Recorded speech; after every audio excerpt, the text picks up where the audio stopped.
Hi guys, Sam here from Alpha Trading. Today we're going through the brand review. So if you want to build a legacy brand, something that is a lifetime, something that's going to last a lifetime, then let's get stuck into it. Now, I'm not going to get too overcomplicated in it. I'm just going to lay out a nice simple framework for you so that you can then see how that's applied in the real life through like our social presence, our digital presence, and our messaging. And then I'm going to run through a little activity for you, and then there'll be a scenario for you to take some screenshots as well. So if you can download the worksheet now, that's going to help you run through with me. If you've got an iPad, then you can actually draw on it as well if you open it up. Or print it off, you can write on it as well. But if you can have it open on your screen or on an iPad, that'll be fantastic. That'll enable you to actually take screenshots and dump it straight in so that you've got a working document as well. So there's some activities and things for you to do today. So let's get into the brand review. Also, any questions, drop them in like the comments or wherever you're watching this. Could be on YouTube, could be on our website, could be in the school platform. Drop us a comment. If you haven't already, join our Growth Lab. That's in school where you'll see this and hundreds of other videos as well. But yeah, let's get stuck into it. So this is the brand review, all right?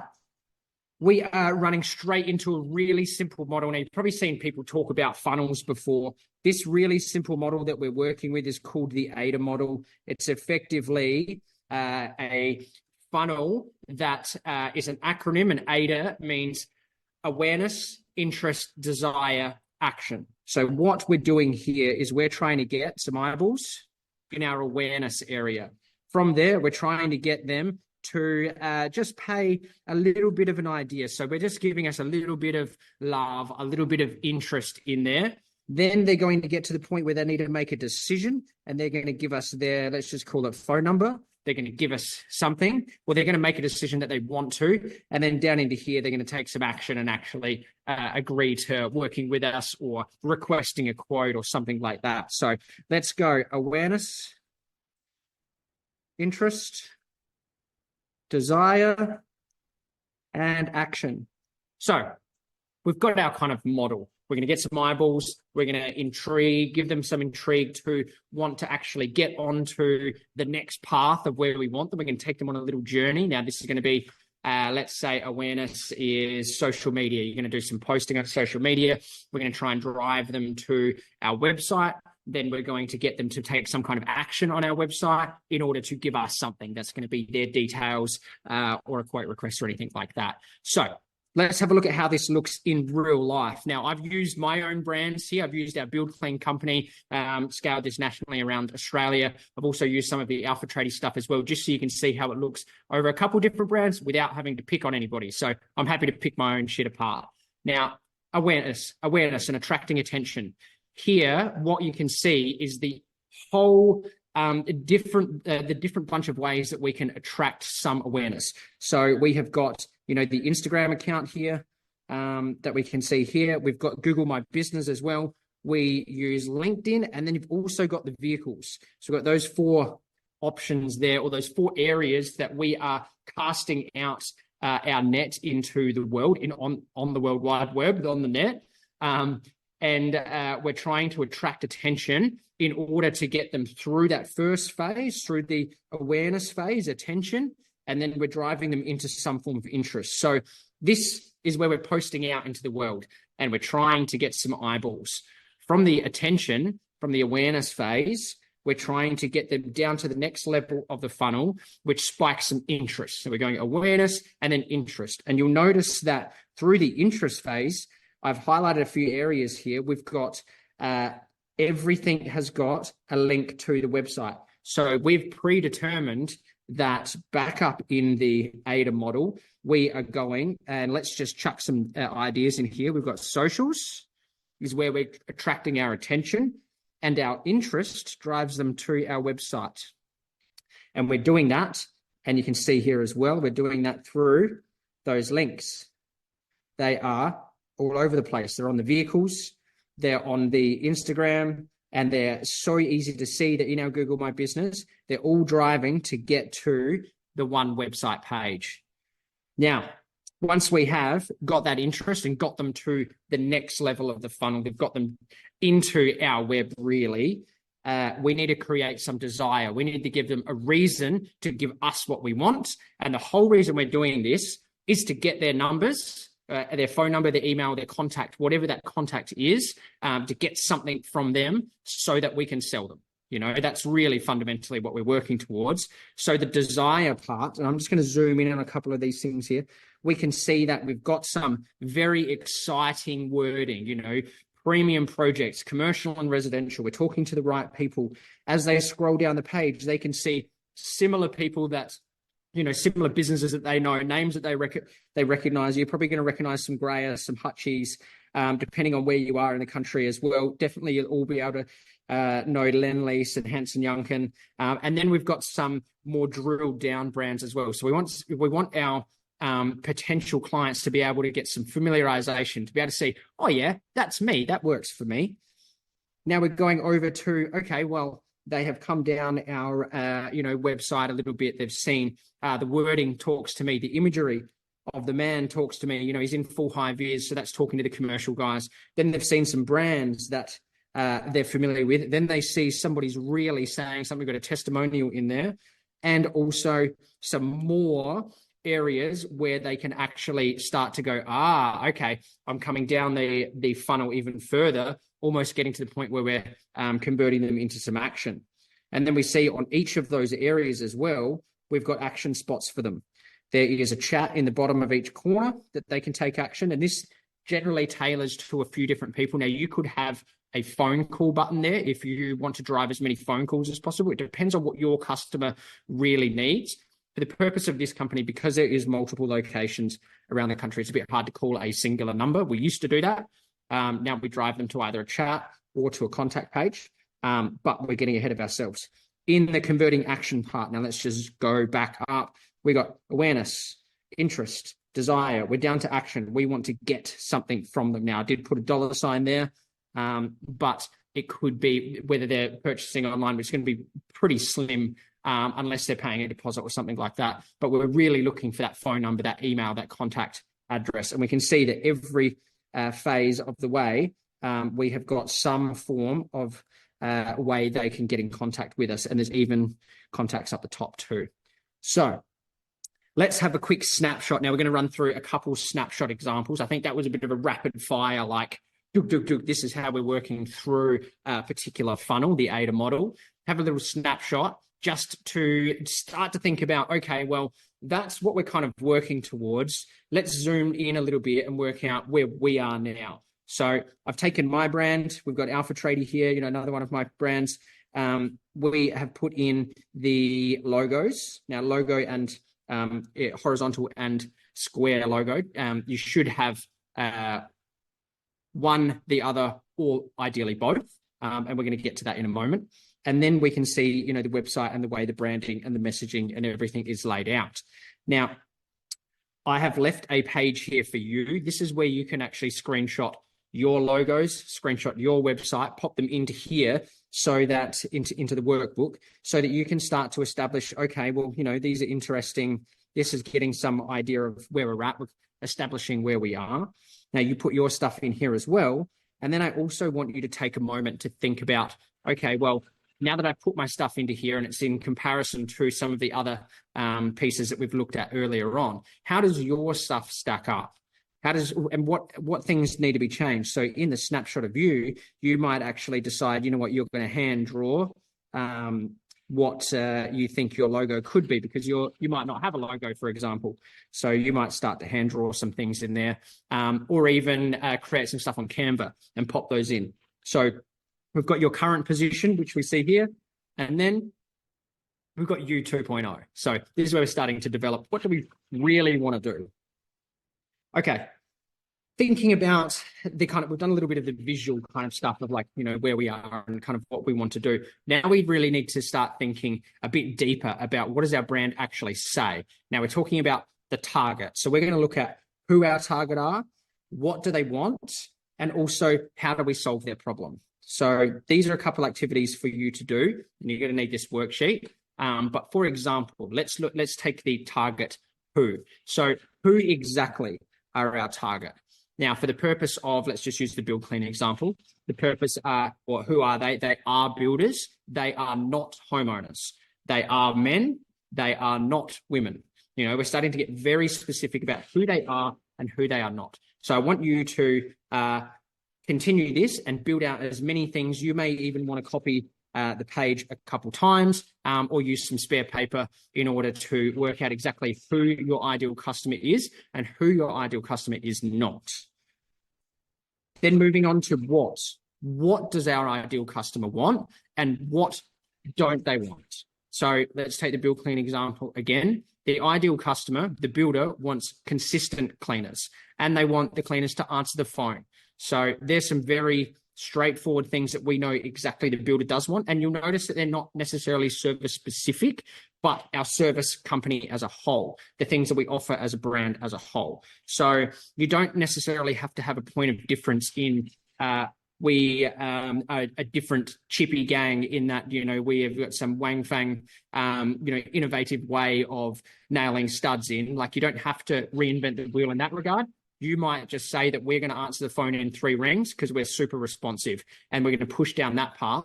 And that might give you enough of a differentiation in the marketplace in order to get a really good stronghold and a lot of brand awareness. So what do they want? What don't they want? Now, let's just use this little example here as well. The ideal customer for this example is builders don't want us to wear boots in the house. You know, we're getting to handover period. There's little things like that. So we can't take our boots off for PPE reasons, but we have brought in booties, little shoe covers, into the business and put them all into all the vans so that when we do have new floor surfaces put in, whether they're timber tiled or carpet, booties go on. So these are the things that we can see. What don't they want? Is there a way I can overcome what they don't want and add that into what they do want? And the third part to this, defining this target market, this target audience, the ideal person, how do we now solve their problems? So we can see in the previous example, consistency, answering the phone, they kind of both tie into showing up on time, being where you say you're going to be. Now, I want you to continue, fill out the rest of this list so that you can start to establish exactly how you solve the customer's problem. And finally, we're getting into the messaging part. So we've kind of unpacked a few bits of pieces, and I really hope you have paused throughout this period because we are going gung-ho at it. But I hope you have paused for a bit and taken some notes, because now that we're getting to this point within the workshop, we're going to refine the message. Now, the statement that we have here is we hand over projects for builders who care. This is such a loaded statement, and this is something that's going to take you dot point after dot point to work out exactly what are the individual statements and sentences of things that we do and that we are, and that embodies the whole brand as a whole, and then refine that down, see if you can get it down to a paragraph, then down to a couple sentences, then down to a singular sentence. Now, to unpack this here, we hand over, which means we don't do maintenance cleans.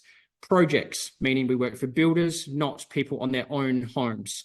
And then again, builders, that excludes people who know that they are not a licensed builder. And then not only just builders, but builders who care. So not necessarily luxury builders, not necessarily commercial or residential builders, builders who give a shit. That's really what we're getting at here. So that can kind of rule out some mass production builders, but some mass production builders actually do care a little bit, and they're happy to pay the rates that are required in order to get service. So there's some words that are put into this statement that have refined our message, but also make it a totally loaded statement. So I want you to take some time to think about that as well. Now, the brand review. This is kind of what we've been waiting for. We've got a little traffic light system here, and I'm just going to explain them. The questions are generally pretty much the same, but your takeaways from here are going to be working in a priority order of what sits in red as your priority things to fix, then what sits in yellow, and then what sits in green. So we're getting you a list of things, a priority list of things to work on in order to complete your brand review and get it up to where you want it to be. So let's jump straight in. I'm just going to explain some of these questions. Some of them might gloss over because they are pretty repetitive. So my business name is memorable, different, easy to spell, and consistent with my brand's message. Now, I really want to just use this as an example, but I'm not calling anyone out here because I know it's super, super prevalent.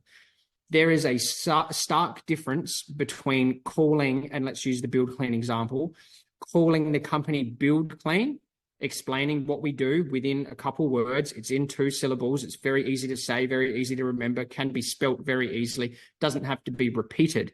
There is a very big difference in calling the company Build Clean than it would to call it my initials, SA Construction Cleaning. You see how there's a very big difference there. Now, I know a lot of guys use the acronym of their first, middle, and last names, and I just want to encourage you to take some time to think about whether that is the name that you are really wanting to carry through into the future, or whether, whilst the company is still young and still very flexible, do we want to take some time to actually think about, is there something I want to adjust here? Do I need to potentially rebrand? Now, there's a lot of costs involved in rebranding, but if you're at the stage where you haven't sign written any vehicles, and you've only got a few uniforms on the go and, 5, 6 guys, super, super easy for you to pivot now, as opposed to pivoting later when you got 10, 15 vehicles all wrapped, because there's a lot of cost involved. So there's a point there on the business name. Now, also the logo, and the favicon is the small box AT that we saw up in the Alpha Trading area.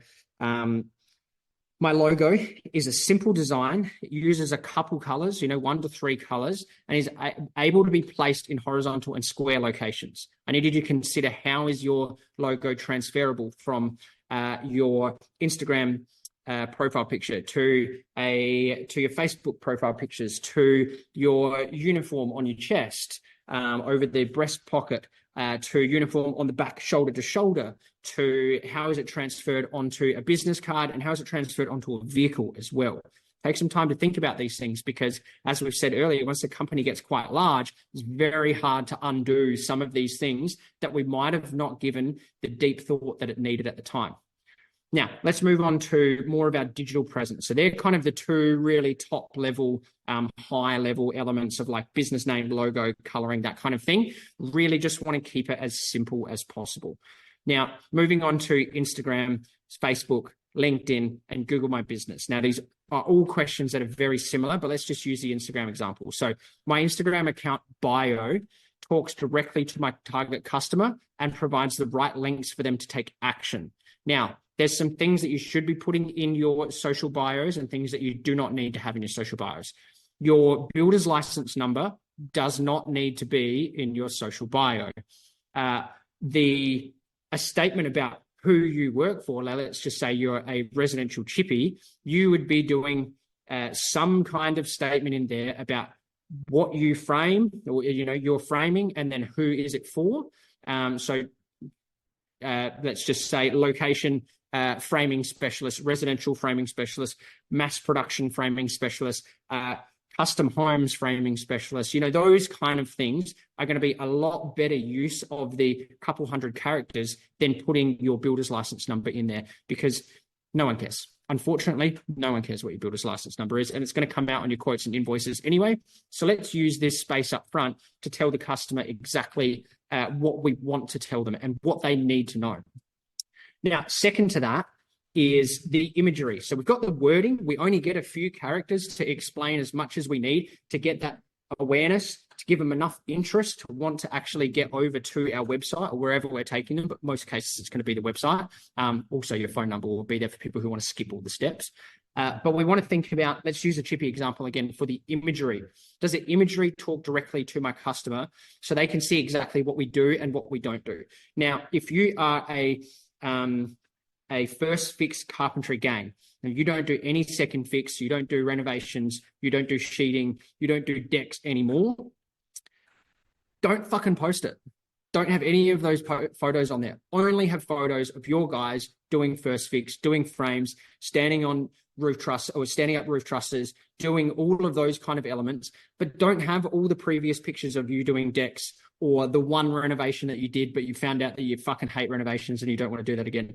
Get rid of all that. You don't need it. Let's make sure that the imagery is targeted directly at the right customer so that we're attracting the right customers, so that you're not wasting your time on the phone, going to quotes, visiting people, talking to the wrong kinds of people. Cool. I'm glad we established that, because I kind of get a bit passionate about that part.